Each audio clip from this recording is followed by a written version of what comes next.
Scott Hickstrom. I'm the director of the Wisconsin Center for Wildlife, and I'd like to welcome all of you brave souls who are here today after looking outside at what it's like.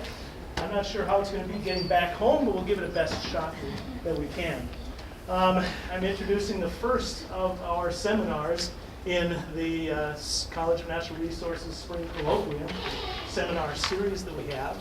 The overall theme, as you can see here, expanding our reach in natural resources, and it's really about inclusivity and diversity, getting more people involved in this entire realm of natural resources management. So you can see the various presenters that we have coming up through this semester, and I hope you can all join us for many of these very interesting presentations that are coming up.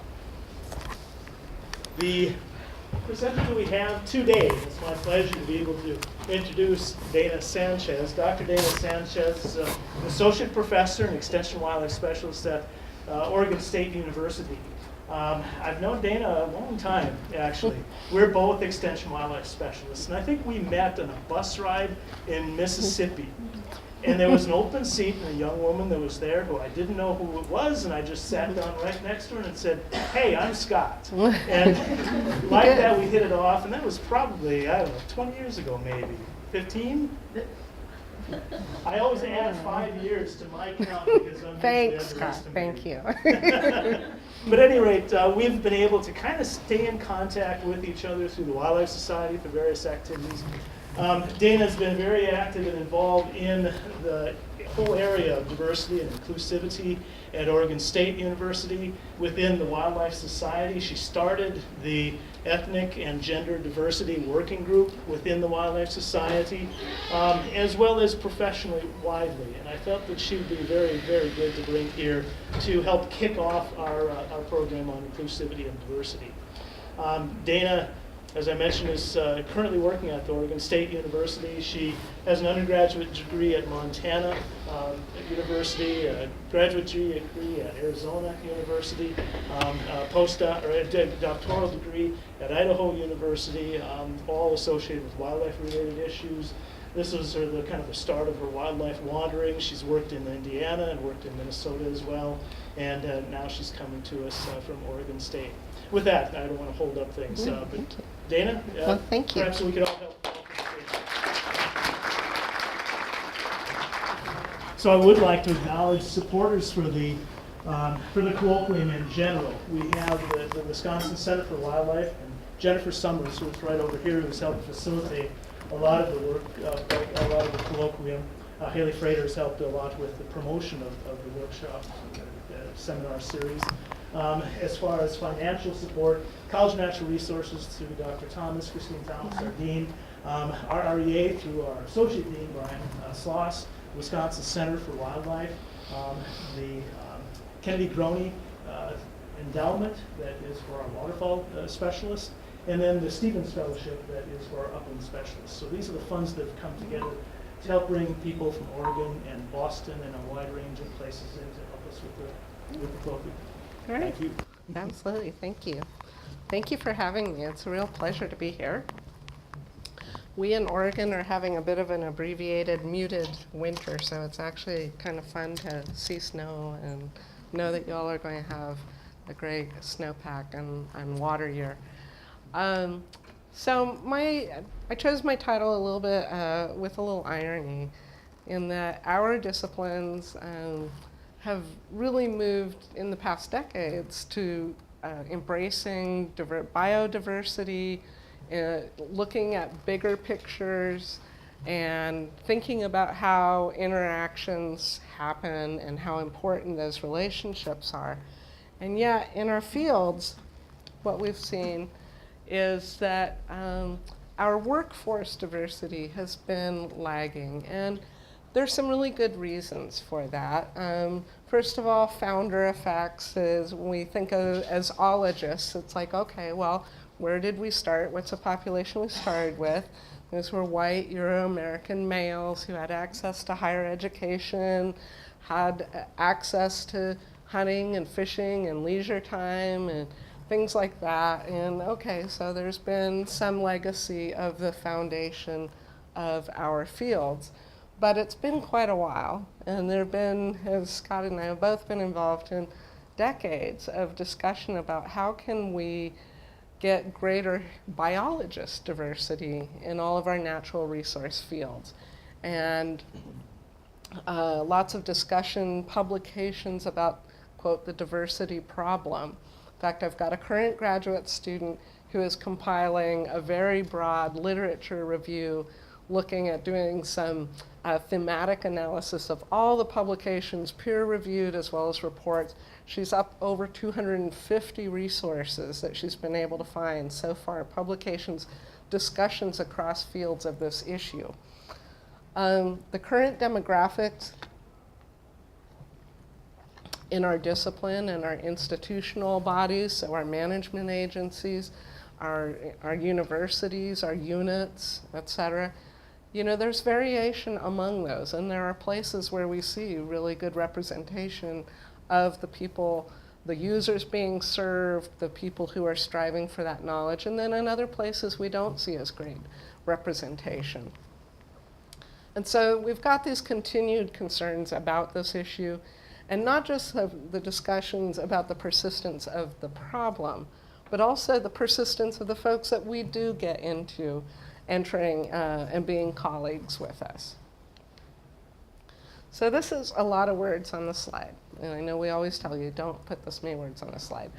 But I wanted to borrow, this is some good language that I cobbled together from a couple different sources, because there is a lot of language associated with analyzing these sorts of phenomena and trying to figure out solutions. So we often talk about DEI, and I'll use DEI as an acronym in a couple places: diversity, equity, and inclusion. Isn't that all the same thing? Well, there are different aspects to, shall we say, under the umbrella of talking about who is present, who is involved, who is being served, who gets to have a voice. So diversity is generally thought about how many folks of this identity are able to be in the room or to participate. So representation and access is really part of the issue there. Equity is really about fairness. Is everyone able to access services or opportunities? It's not the same necessarily as equal. Quite often we see that picture of 3 kids trying to look over the fence at a ball game, and there's a really tall kid, a medium height kid, and a short kid. The fence is the same height, so obviously they don't have equal access to the same view, versus if there were some boxes or something to adjust for those individual variations, that would be a more equitable view. So that's a gross oversimplification of what we're talking about, but it helps give us that mental picture of what is this equity as opposed to equality. So a lot of that, when we're talking about the workplace or the learning environment, comes down to issues of culture. How are we together? How are our practices or our policies? Are people able to find themselves in the work and to be themselves and bring themselves to that work and still be them? And inclusion is getting even a finer scale. Not just who's in the room, well, do they get to talk? Is their voice actually heard? Are they needing to walk through spaces in which they hear disparaging things said about them or people in their identity group that might make them feel unwelcome or unsafe or unable to speak their piece? So that comes down to climate.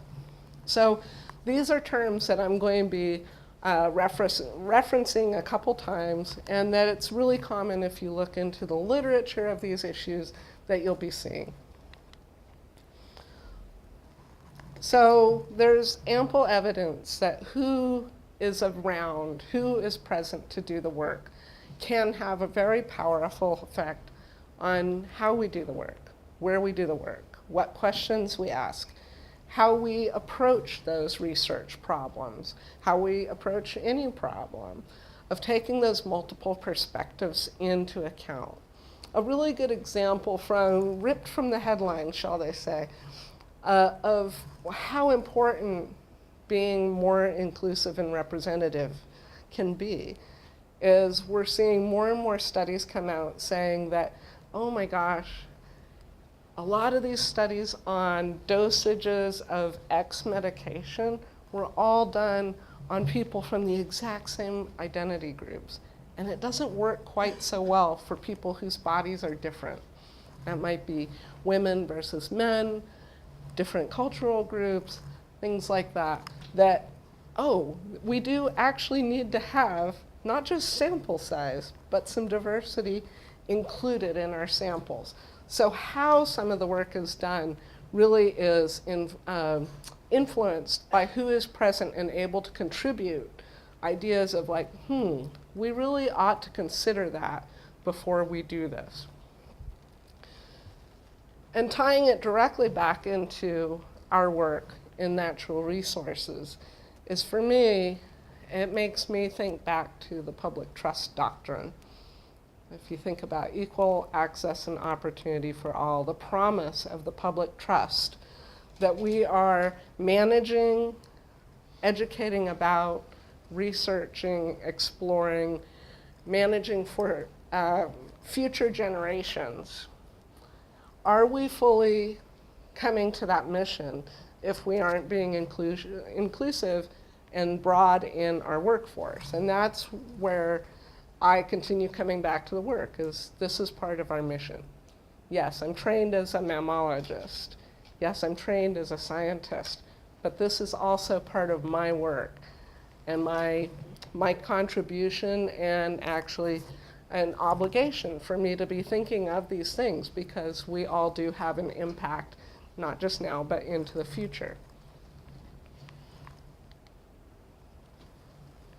So here's some of those words I introduced. Most of us have seen various stage-specific models, right? So you can imagine this being an early recruitment phase, our high school nature club, or our undergraduate student body, for example.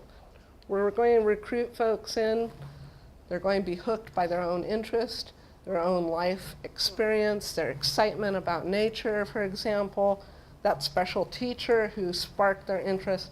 We get them in. They get to have a rational decision, as we all of us who are smart, bright, rational folks. It's like, does this still fit me? Am I still interested? Should I come back next year? So will they stay? Will we retain them? Will we keep their interest in engaging with us and what we're doing? Are they going to stay in this stage long enough to be able to advance to whatever the next step is within our professions? That might be grad school. It might be going out and getting some more professional experience. It might be a career level job. We don't know, but it's the next, they're staying in with us. But there are going to be some folks who make a very rational decision to leave. Some of that may be, in fact, that they explore and they decide that's really not their life's work, that they want to do something else. That's great. There are also going to probably be some who make a rational decision that I just can't take this. I just don't feel that I belong. I don't feel welcome. I have ideas, I have good ideas, but they're clearly not welcome here. So we lose some folks.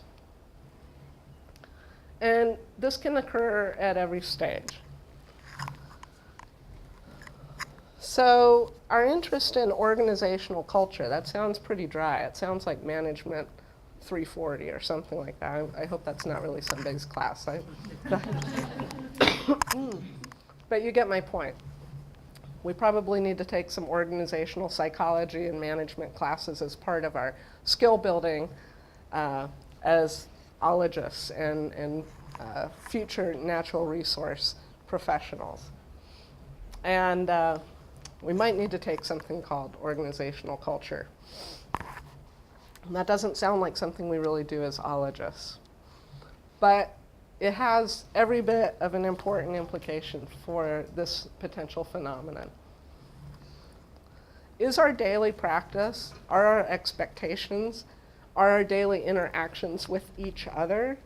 Are they such that people feel that the door is open, or that they have to change themselves and fit through a small keyhole? Do they have to shed some inherent part of themselves to be allowed to be in the room or to feel safe? Does the daily climate inside on a daily basis, again, invite people to stay and hang in there? Or does it lead them to think about leaving? Oops. So the department where I'm working, I'm not going to hold it up as a paragon of we have cracked this problem. We have not cracked this problem, any of these completely solved. But we are working on them, and I think that's part of why Scott thought he could invite me and have me share some of what the work we're doing in our unit to address this in our locus of control. That's what any one of us can do, is what is within my control to change or to influence or be a part of. So our department, it's a Fisheries and Wildlife department. We're housed within a College of Agricultural Sciences, so we're a little bit of an odd fit. We're a very diverse college, I'll say that. We're, I would say that we're a strong and dynamic unit, just as your unit is here. And our department head then, in 2008, charged a committee with, let's draft a diversity plan. Because that's Dr. Dan Edge at the time was our department head. He's been there for all those, well, not all the decades of the wildlife profession, but he's been there and part of these discussions over the course of years. And it's like, we need to get working on this. We have work to do. So in 2008, shortly before I arrived in the unit, they had already set to working on this. And I'm afraid really its fate was just like a lot of the reports and things that we draft. I'm sure there were great conversations had, but it ended up in a file and it wasn't brought out on a daily basis. Unfortunately, it was a bad fate for that document. We had a leadership change, a great one. So Dr. Edge went on to be one of our associate deans. We have a new department head, well, relatively new department head, Dr. Selena Happel, who had also been there for the drafting of that first document. She's like, whatever happened to the diversity committee? Let's get that going again. And what about that diversity plan? So fairly recently, we worked through and drafted a new plan. And it was really a revisioning of what we needed to get out of an action plan to hold ourselves accountable to these commitments of making sure that we were serving and including as broad a representation as possible in our professional practice at all of our missions. And now we're in that fun stage of trying to get everything going and keep it going and sustain it. Make sure it's a living document that we're using on a regular basis. So let me give you a little context, because right now it's just leaping out from a white slide of like, why did these people get doing this? Well, for quite some time, our universities had something called the Search Advocates Program. And essentially what that is for faculty and staff hires, but it can be extended even to postdocs and grad student hires. But especially for our faculty and staff, we make sure that there is someone who is trained in a couple skill areas. One is implicit bias. So having some skills about stopping ourselves when we make those first judgments or have first thoughts that we don't question. And they're really good reasons as human beings why we have some quick thought, quick conclusion processes in our thinking. They kind of work against us sometimes when we meet people who are different than we are, however. So part of the search advocate training is to catch those early thoughts and then say, oh, gosh, you made a really interesting comment. Can it remind me how is that, let's tie it back to the position description or the role this person's going to play. And we make sure that search advocates are not people otherwise involved in the search in that unit. So I, as a wildlife biologist, can serve. My very first search as a search advocate was specifically for a faculty member who would teach and do research in underserved German-speaking minorities, preferably in creative areas such as film, literature. Okay, and I was able to very openly and honestly ask, that sounds so specific to me. Are there such people? And they said, oh yeah, we're probably going to get a pool of about 150. It's like, wow, I'm learning. That's great. So being an outside process expert, essentially, basically an advocate for an objective search, helps. We see it as kind of a slow food program. We're needing and seeking to broaden participation and representation within our own faculty and staff. It is not where we want it to be. And you only get so many faculty hires per decade. So we know it will be a slow effect, but it's an important process for us to do. We also had a provost who, with focus on the same issue of our students from underrepresented groups, really, truly need to be able to find and learn from faculty from backgrounds that are the same or similar as theirs, so that there is some area of shared understanding and life experience.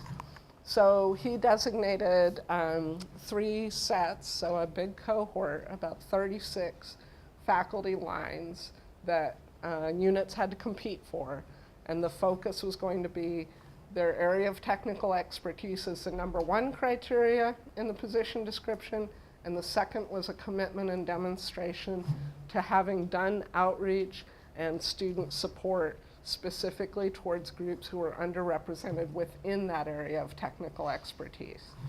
So that was a wake up for units across our campus.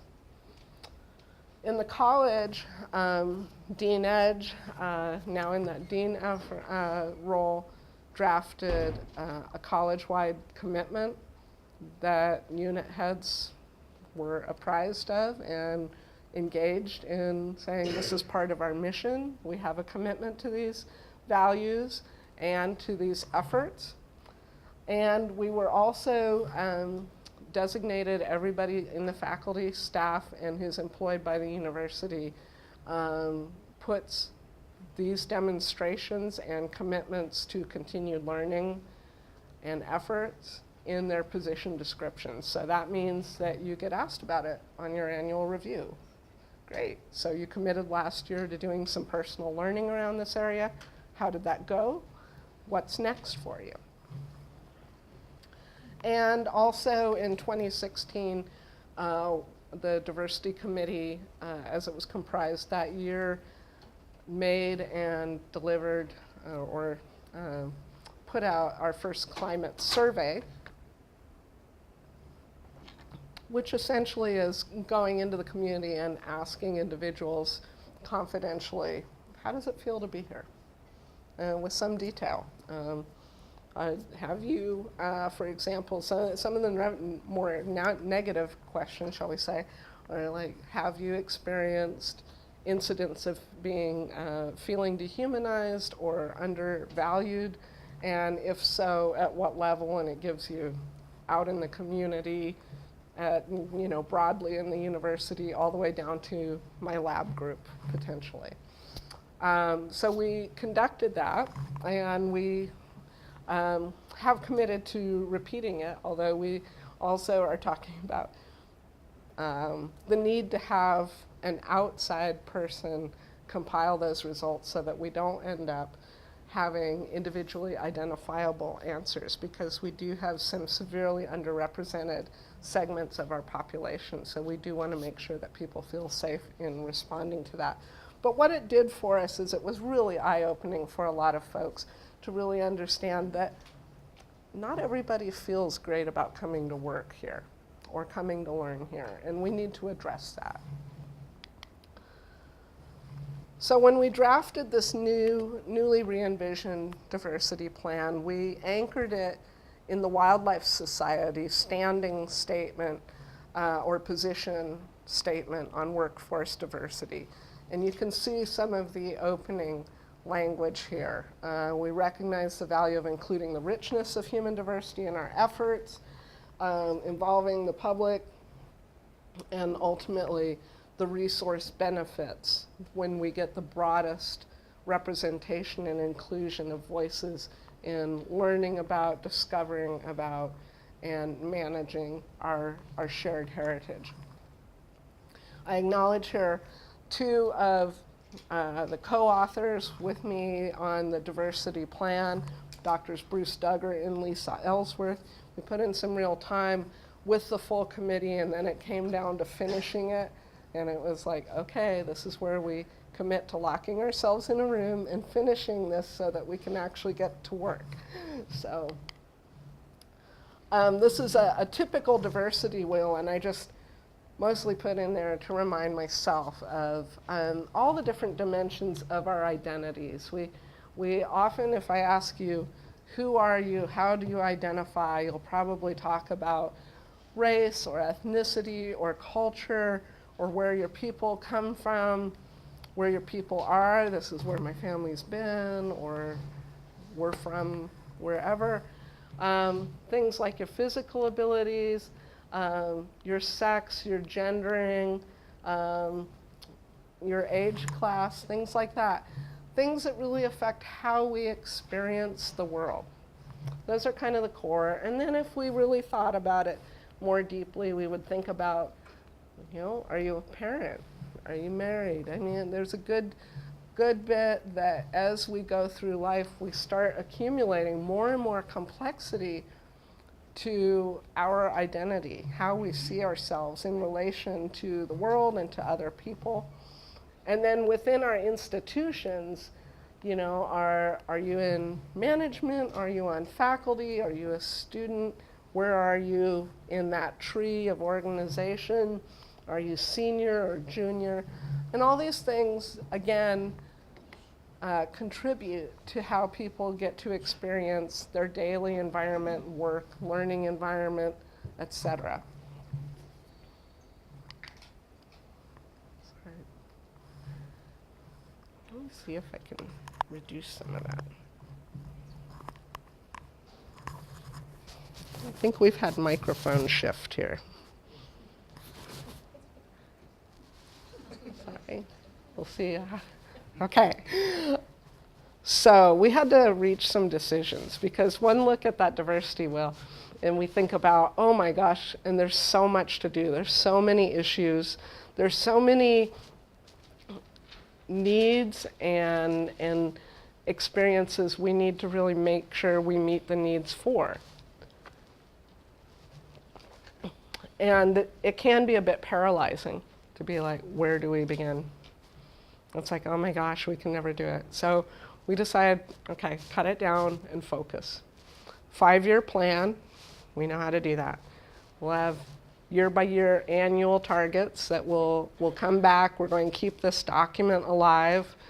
We're going to keep a diversity committee active, meeting monthly to make sure, hey, this is what we committed to doing as a unit. Are we doing it? What do we need to, it's like, wow, we better, yep. We said we would offer another learning opportunity this term. We better get on that. We also needed to really focus on where first, what did that climate survey, what does our composition survey tell us that we should really focus on first? And what we decided was recruiting a more racially, ethnically, and culturally diverse body of professionals within our units at all ranks except faculty, because like I mentioned, we're only going to get so many faculty hires, and frankly, our college has been really good to us in the past few years, and we know we're not going to get a hire for a while. So if we were to say, well, first we have to do faculty, oh, we can't do anything for a while. that would leave us frozen. So where can we influence it? We can think about who are we inviting in at these other ranks. And as I mentioned, our most glaring underrepresentation was along that part of identity with race, ethnicity, and culture. Just as important as recruitment is, how does it feel for folks? Will they choose to stay?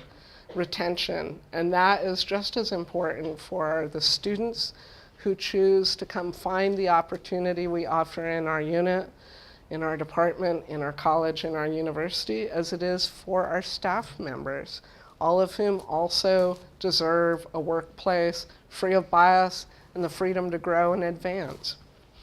So we needed to think about our culture and climate efforts spreading across all of those groups.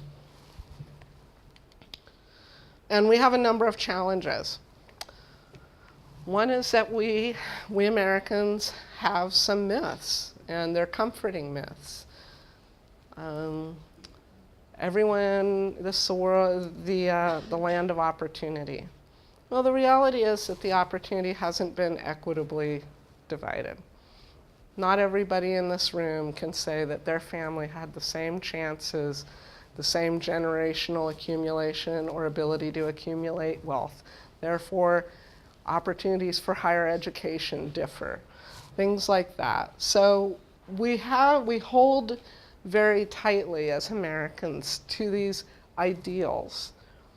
The ideals, however, are not the reality for all folks.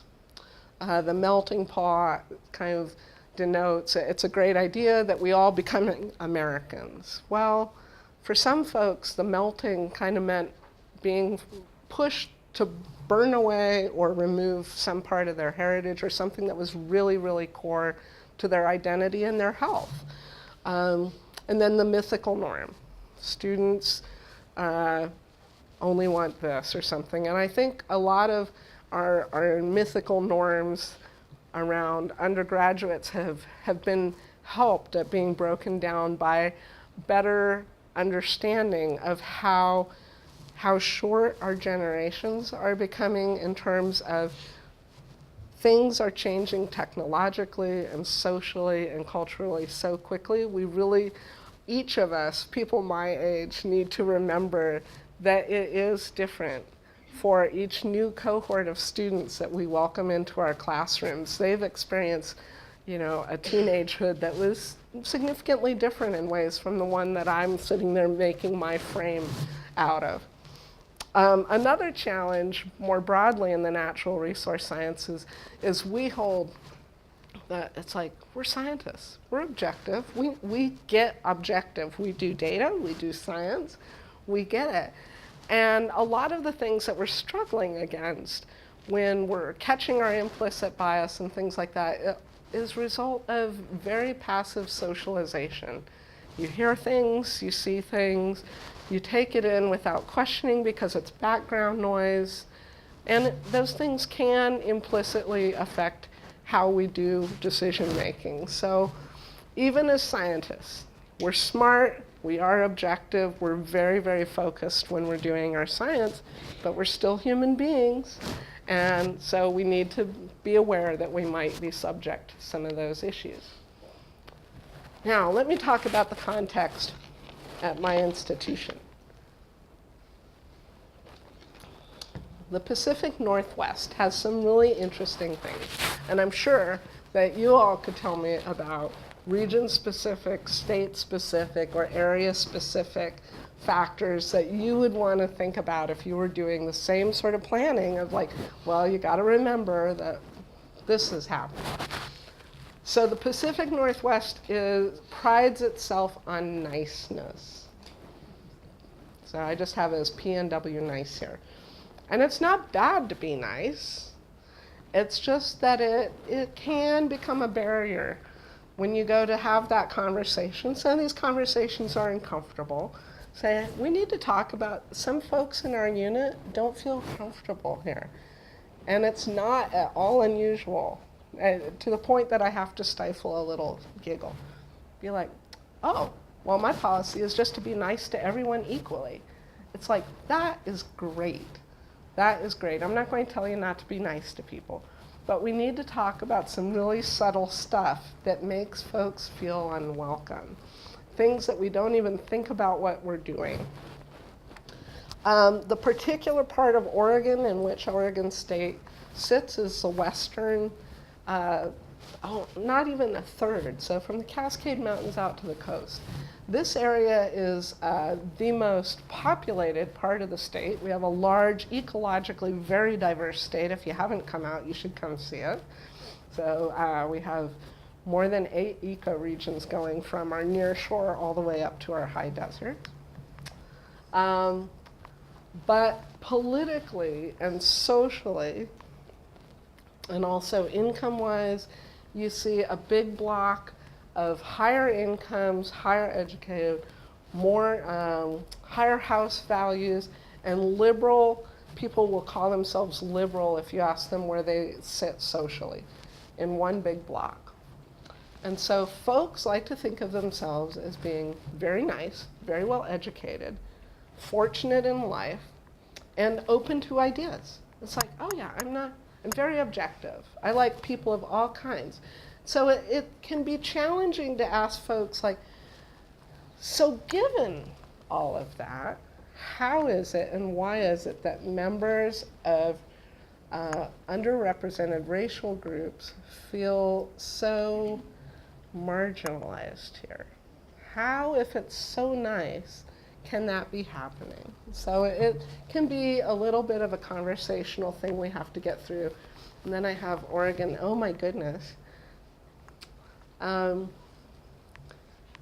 It is back in the state's history, but it's very, very current for folks of certain identity groups. The state of Oregon was constitutionally founded as a white supremacy. Okay? It barred people of color. There was, in fact, a lash law that people of black African heritage were not allowed in the state, and in fact, people of color were not allowed to own property for quite some time, and they could be removed and compelled to leave the territory. There were some even more radical ideas proposed to include in that Constitution that were, to the credit of the folks who were there at the time, rejected. But there were things as extreme as lash laws. There were, in fact, numerous, some fairly famous cities in Oregon that to this day still have tunnels because they were sundown towns.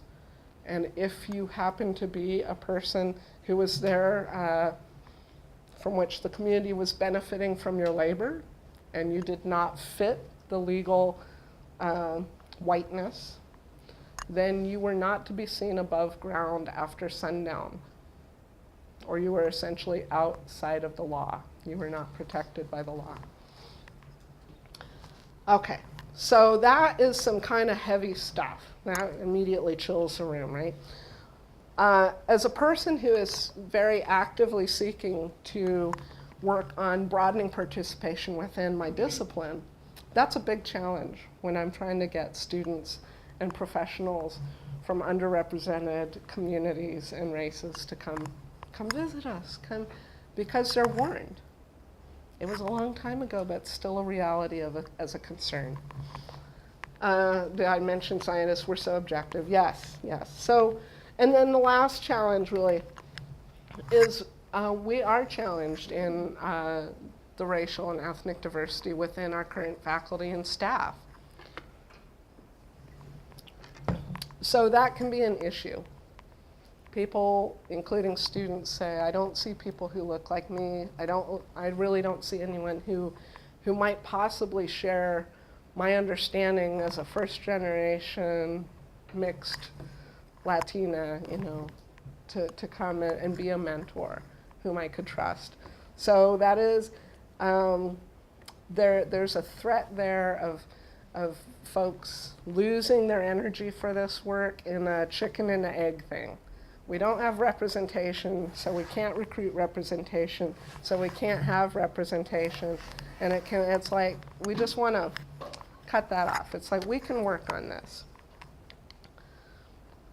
So our plan has some 5-year goals, as I mentioned. I mentioned that we were going to focus on increasing representation and participation in our grad students, our undergrad students, work on some actions that would help us build a more equitable and inclusive workplace culture and climate, and also to develop better communications within and outside of our units so that people know what our commitments are and how we're acting on them. Because that's another really important thing, to say, yeah, we haven't fully fulfilled our vision of who we would like to be and how we do it, but we are actively working on it.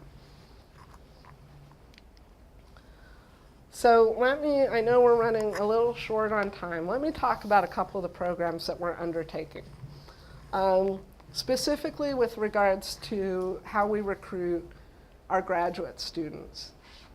We all want to promote and help grow the best and the brightest. We all do that. That's great. How can we do that while also broadening participation and reaching out to people who see the first information about Oregon and go, maybe not? How can we encourage them to feel not only wanted, but welcomed? So we have what's called a pilot program we're calling the VIEW Undergraduate Summer Technician Program, which is simply faculty members get to compete for a highly subsidized, our department head will pay 75% of the cost of one of their research technicians if the faculty member will put 25% in for some full-time paid research experience jobs. And we're doing targeted recruiting. If you know somebody already, or we go to SACNAS or a conference like that, the goal of that is multifold. One of the things that we acknowledge as a potential barrier to folks taking that next step into graduate school is that if, for whatever part of your identity, you haven't had the opportunity to leave your school year job and go out in the summer and do field work, in the case of people in my subdiscipline, or to get into that lab and work on building your basic toolkit of skills, or going out and doing those interviews if you're in human dimensions, or things like that.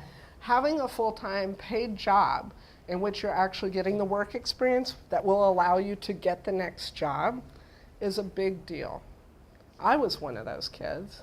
I had multiple jobs when I was an undergraduate, and the idea of losing my home so that I could go out and take unpaid internships or volunteer opportunities to gain experience was a non-starter. We're also acknowledging in this that we need to make sure that we hook folks in to the social network of our professions. There is, we say, oh, there are a lot of people in wildlife ecology and management. There are, quote, a lot. But I'll bet that me and Scott, if you name anyone, we know people within 2 to 3 connections. Okay, it's a fairly closely networked world. And if you're from way outside that network, and you're dependent on getting those references for even that lab technician job, it's going to be a cold, hard world to try to break into that network. So we're talking about building social capital, it would be the tech term for that, to make sure that these people get plugged in to knowing people who can speak on their behalf. So it's there are multiple aims behind this. So we're trying that out this year. We're going to make it, we got a late start, we're going to make it better, but we're going to continue trying to do that. We have a fellows program that we're using with some donor alumni money, in which we will, again, our faculty can compete for nominating somebody who fits this mission, in which we would say, okay, if you've got at least 1 year of support for a person on a grant or through your programming, and that when I say enough money for 1 year, I'm talking about their tuition waiver as well as their stipend as a graduate student, then if they're awarded this fellowship, we will match with the donor funds 1 year of what's called GRA, or Graduate Research Assistantship, and another year of guaranteed support as an online teaching assistantship, including the stipend and the tuition waiver for both of those years, to help make spots for these people.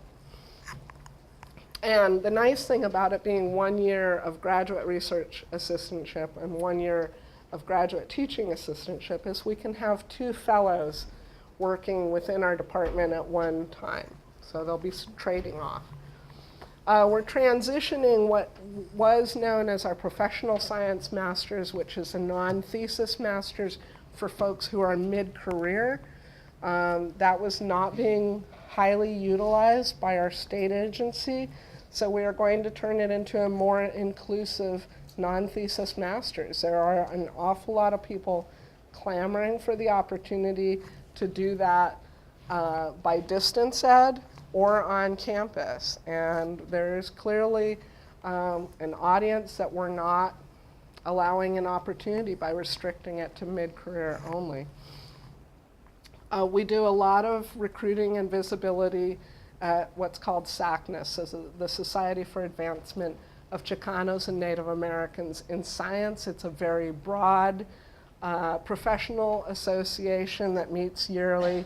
About 4,000, and generally at least 3,500, up to 4,000 scientists, the majority of whom are from underrepresented racial, ethnic, and cultural groups, gathering once a year. It's the most astounding place to be, and from the full range of sciences. So people who do their work on learning and teaching, to NASA scientists, to cancer scientists, to wildlife ecologists. So we do a lot more visibility, discovering that one of the barriers to folks considering further study or advanced study in our fields is simply that they haven't had the knowledge that we exist. They're out there. We're similarly trying to recruit a broader representation among our undergraduates. We have now more online majors in our department than we have on campus. So we're needing to shift somewhat and do a bit more on-campus recruiting as well, which is not a place that we thought we would need to do because, but eCampus is grown so quickly. But again, the VIEW fellow or the VIEW summer technicians jobs is also supporting our growth in our undergraduate diversity and representation, because again, those are some great first or second jobs. So we are open to taking folks who are getting that first field or lab or interview experience, or those who are just about to start applying to graduate school. I mentioned SACNAS. We have a plan. This is something we have not just gotten the bandwidth to organize yet. We need to be out doing outreach to our own community colleges. One other thing that is a hindrance in the state of Oregon is that we went from 27 tribes that we know of. We have 9 confederations now who we refer to as tribes, but they are amalgam of tribes. And we have no tribal colleges in our state, so it can be very challenging for folks from our tribal communities to come all the way across state, in many cases to Oregon State. So where we can meet folks and their interest in higher education is at our community colleges all over the state. And then continued outreach and reaching folks where they are through our eCampus programs. We're continuing to try to think of ways to fit one more thing into the very busy lives of very busy people. Hey, we really need to call you in that there's some more learning to do. Isn't that great? Learning is fun.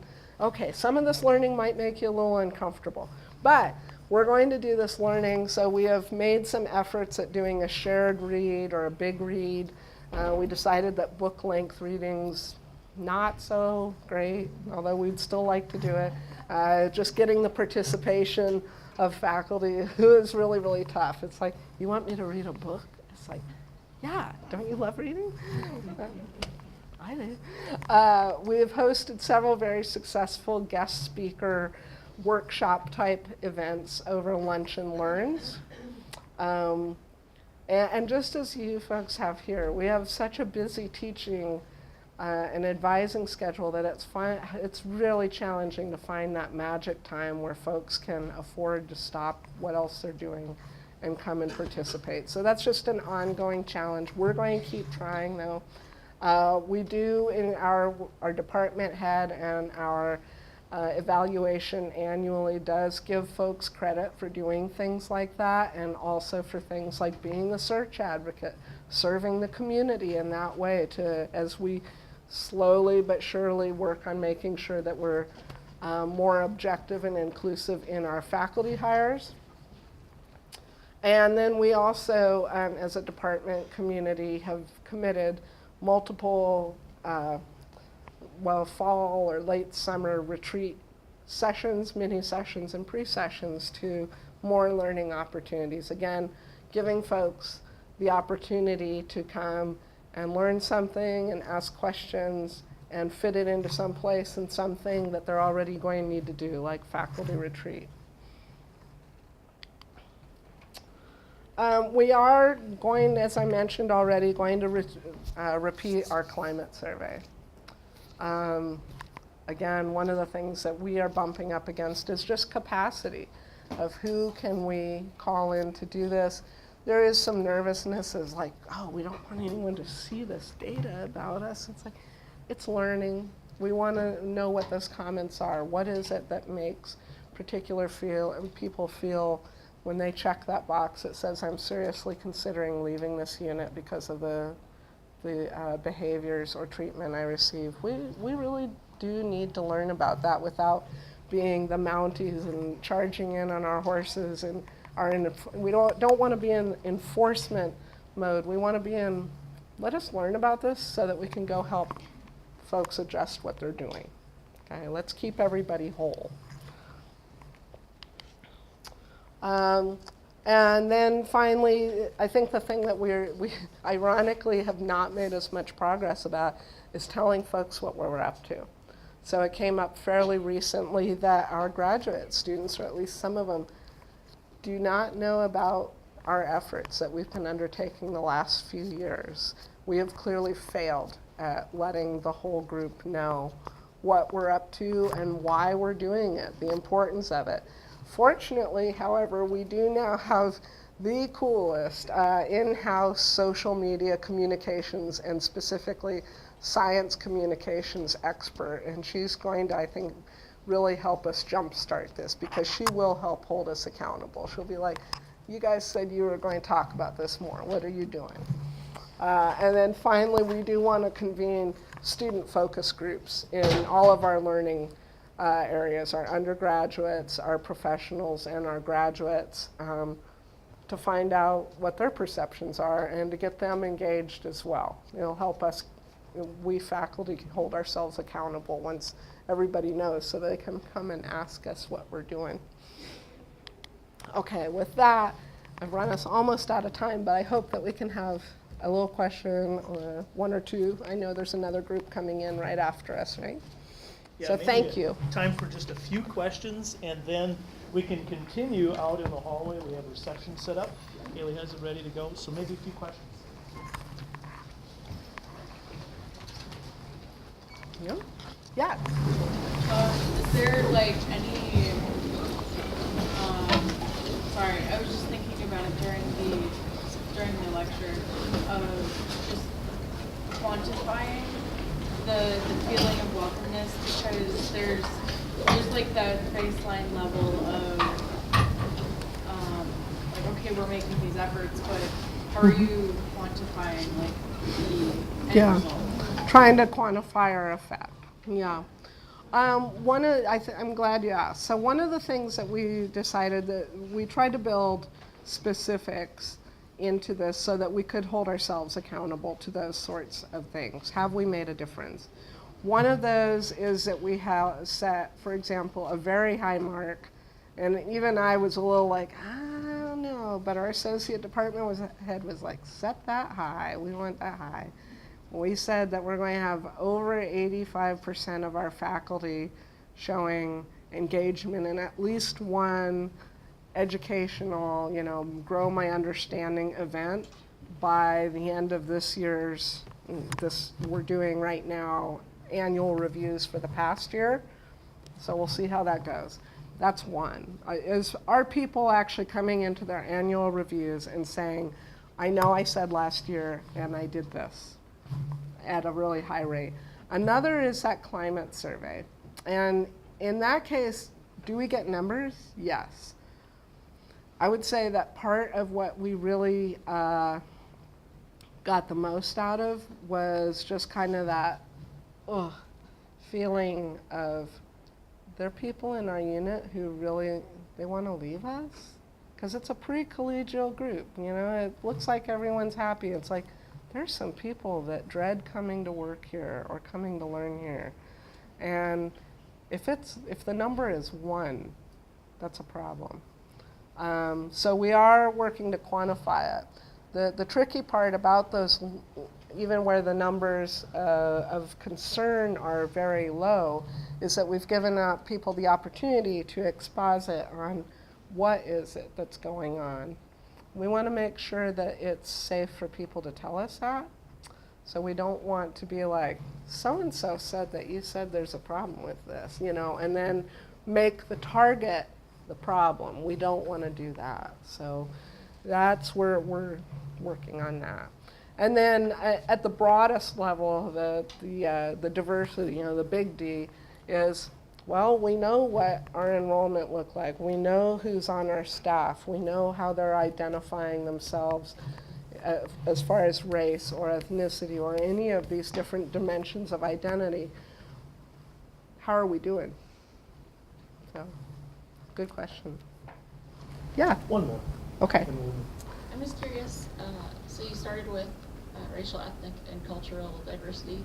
Mm-hmm. Is there any area in this survey, or in the climate survey, that you think was also underrepresented that you guys have looked at to do next, target next? There are quite a few areas, well, not quite a few. There's several areas that we're concerned about. Not that it's a bad place, it's just we're now aware of that, some folks. And it was interesting that one of the groups that identified being made to feel less than fully valued were folks that have a strong religious or faith-based identity. And that is something that, again, that was like